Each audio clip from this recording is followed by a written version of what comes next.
Hey, today we're rating midsole foams. Midsole foams, midsole foams. Today we're rating all the midsole foams. Yeah.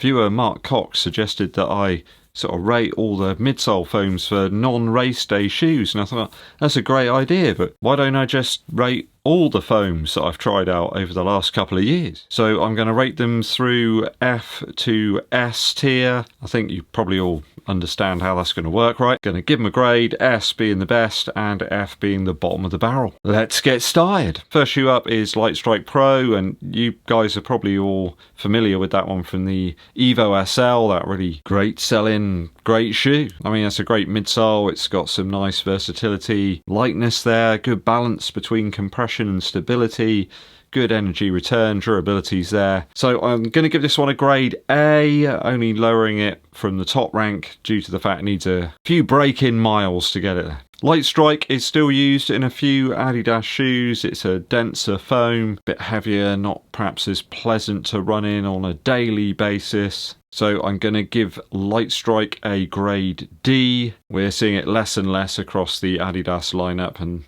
it's a bit of a remnant really from 2022. I did try out Dreamstrike Pro, which was in the Supernova Rise. That was cushioned enough. I think it was a Puma based material. It's a touch lighter than some of the other midsole foams that Adidas were using at the time, but it hasn't really taken off all that much, so I think I'll probably give that a grade C. It's a bit more fun than some of the other competitors, or daily foams, I suppose. Quite a controlled one, really. All right, we've got Puma next, and they've got a couple of foams, really, but they seem to mess around with the formulas in those. Some of them are a little bit softer sometimes, some a little bit tougher. I'll stick with the most recent versions of the foams, though. So Puma Nitro, that's used in like the Velocity Nitro 4. It's very different actually to one that's in this shoe, the Mag Max. Feels a lot lighter, there's a little bit more return to it. I think that's a Puma based version of the Nitro foam. Apparently this is still that as well, but it doesn't feel anywhere near as soft. I find that newer version not too soft, it's not too dense, it's just right for daily use. Again, it's one of those foams that's just fit for purpose, really. I'm very glad that manufacturers have moved on from the EVA days, from back when I started the channel. Shoes like the Magnify Nitro 3 really make good use of that newer version of the Nitro foam. I'm going to give Puma Nitro a grade B. If you've been lucky enough to test out the Fast R Nitro Elite 3, or perhaps even the Deviate Nitro Elite 3, you would have used that new Nitro Elite formula. It's fun, it's light, it's exciting, and it's pretty durable as well on some of the shoes. On the Fast R3, though, I have noticed that when it's in contact with the floor on the outsole, that exposed area, it does wear down pretty quick. Nevertheless, though, it's a great version of the foam, and it's one of my favourites. Certainly, I'm going to give it a grade A. And that's it for Puma. They've only got a couple that they use, but I think there's probably about 8 versions of each one. But I'm not going to go into all of them. It would make a video that was perhaps only for the more discerning weirdo. Right, on to Asics now. They've got loads of different versions of their foams, but I'm not going to spend too long on each one. I'm going to fire through them as quick as I can. First up is Flight Foam Blast Plus, as we have here in the Nimbus 27. So a little bit denser, this one. It's more of a daily use type foam. I don't think anybody's going to be running any races in this. Works really well in the Nimbus and the Kayano. It's certainly durable. It takes the blows. It doesn't seem to wear down all that quickly. So I think it does the job. It works well. It's in lots of other Asics shoes too. I'll give it a grade C. Flight Foam Blast Max now. This is the Nova Blast 5, which uses that material. I find this foam very versatile. It's a little bit softer than the Flight Foam Blast Plus. I really like the recent version of the Nova Blast, actually.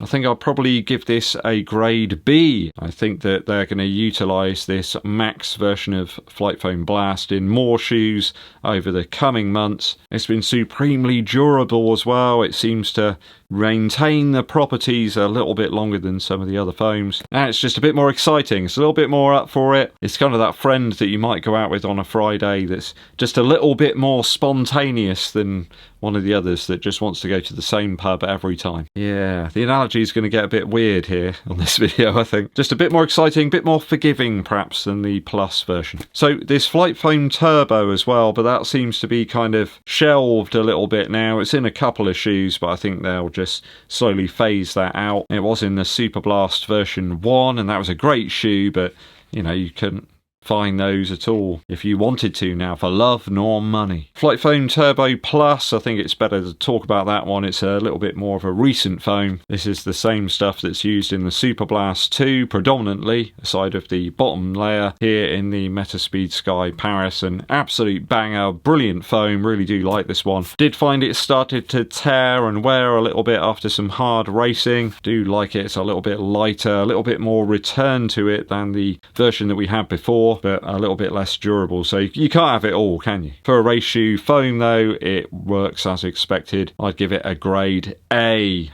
Got the Mega Blast here, that uses a new version of Flight Foam Turbo. It's called Flight Foam Turbo Squared. Are you confused yet? Well, I haven't been trying hard enough in that case. So slightly softer than the Plus version, a slight rubbery-like quality about it. There seems to be more energy return though from this version of the foam. It's really hitting the spot for me. It's very light, very durable so far. I'm looking forward to seeing more of you. Flight Foam Turbo Squared.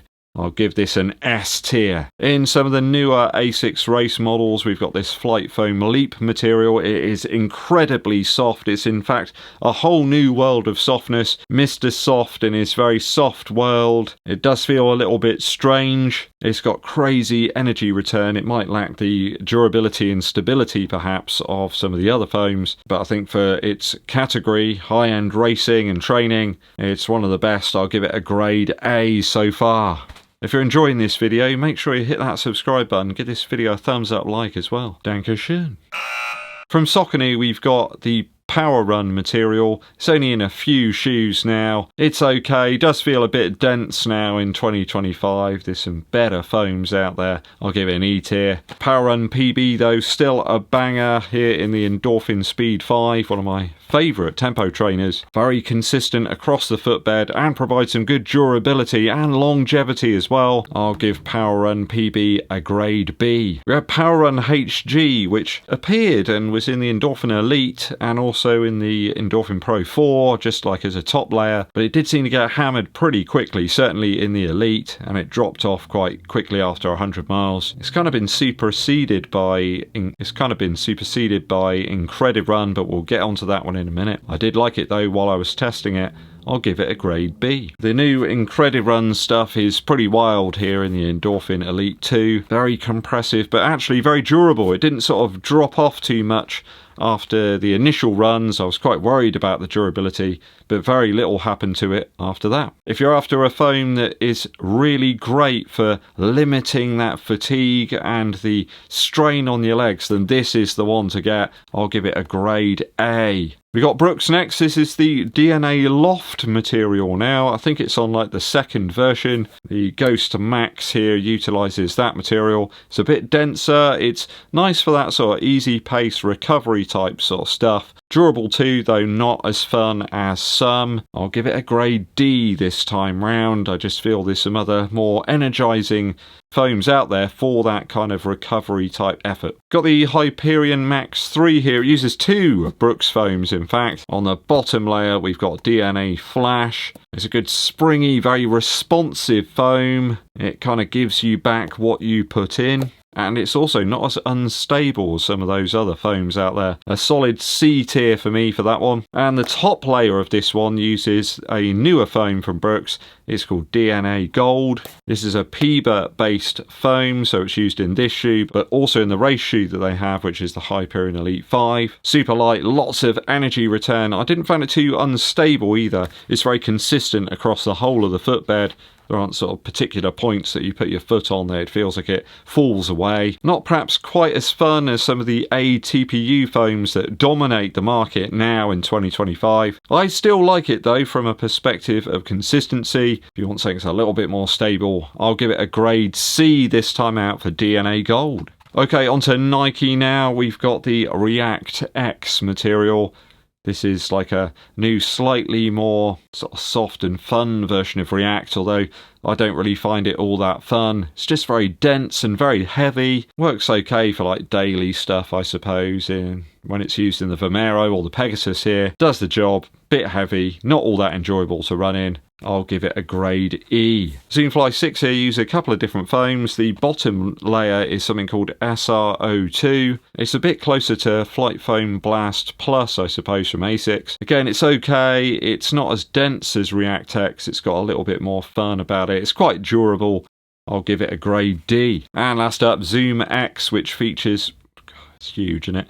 Zoom X is featured in like the Alphafly, the Vaporfly 4, and also the Vomero Premium here. It comes in various different forms, so it can be pretty bad depending upon the version you're using in terms of durability. Sometimes it comes with a very thick layer on the outside of it to sort of help to protect the foam. It does a good job for me though, I've got to be honest. Whenever I use Zoom X shoes for perhaps long runs or easy recoveries, legs always feel pretty fresh. And I like the fact it's nice and light, so I've had some good experiences using Zoom X, and it's still up there in terms of foams for me. I'll give Zoom X from Nike a grade A. Well, that's pretty much all the foams I've been using over the past couple of years. Remember kids, it's not the foam, it's the way you use it. Or it's not the foam, perhaps it's what you need from it that particular day. Something like that. What's your favourite foam? For shoes, I mean, not for like packing stuff. Let me know in the comments. Quick musical interlude for you. One of my favourite Neil Young albums is the sort of bizarre experiment into electronic music, which is called Trans. Go and check out the track Transformer Man. From what I can deem, Neil was trying to communicate with his son, who had some severe communication issues. He was born with a very debilitating set of issues, and he used to set up train tracks with special controls for his son to be able to see the cause and effect of, pressing the buttons and seeing the trains move around. And when you know that, listening to this song, it's about Neil talking about his son and trying to get that bond with him, trying to get that line of communication going, and the song takes on a whole new meaning. Especially if you're a dad, you'll know about that importance of having a bond with your children, with your son, with your daughter. And for me, it's just beautiful. The lyrics say everything that you need to know about it. It's a wonderful song. I think it's a kind of cool album, actually. He was doing something wildly different to anybody at the time. I think it was way ahead of its time, so go and check it out. Trans by Neil Young. Thanks for tuning in, people. Hope you enjoyed the foam related fun. Hit that subscribe button and give this video a thumbs up like. Drop us a comment for the algorithm. My name's EDDBUD and I'll be seeing you.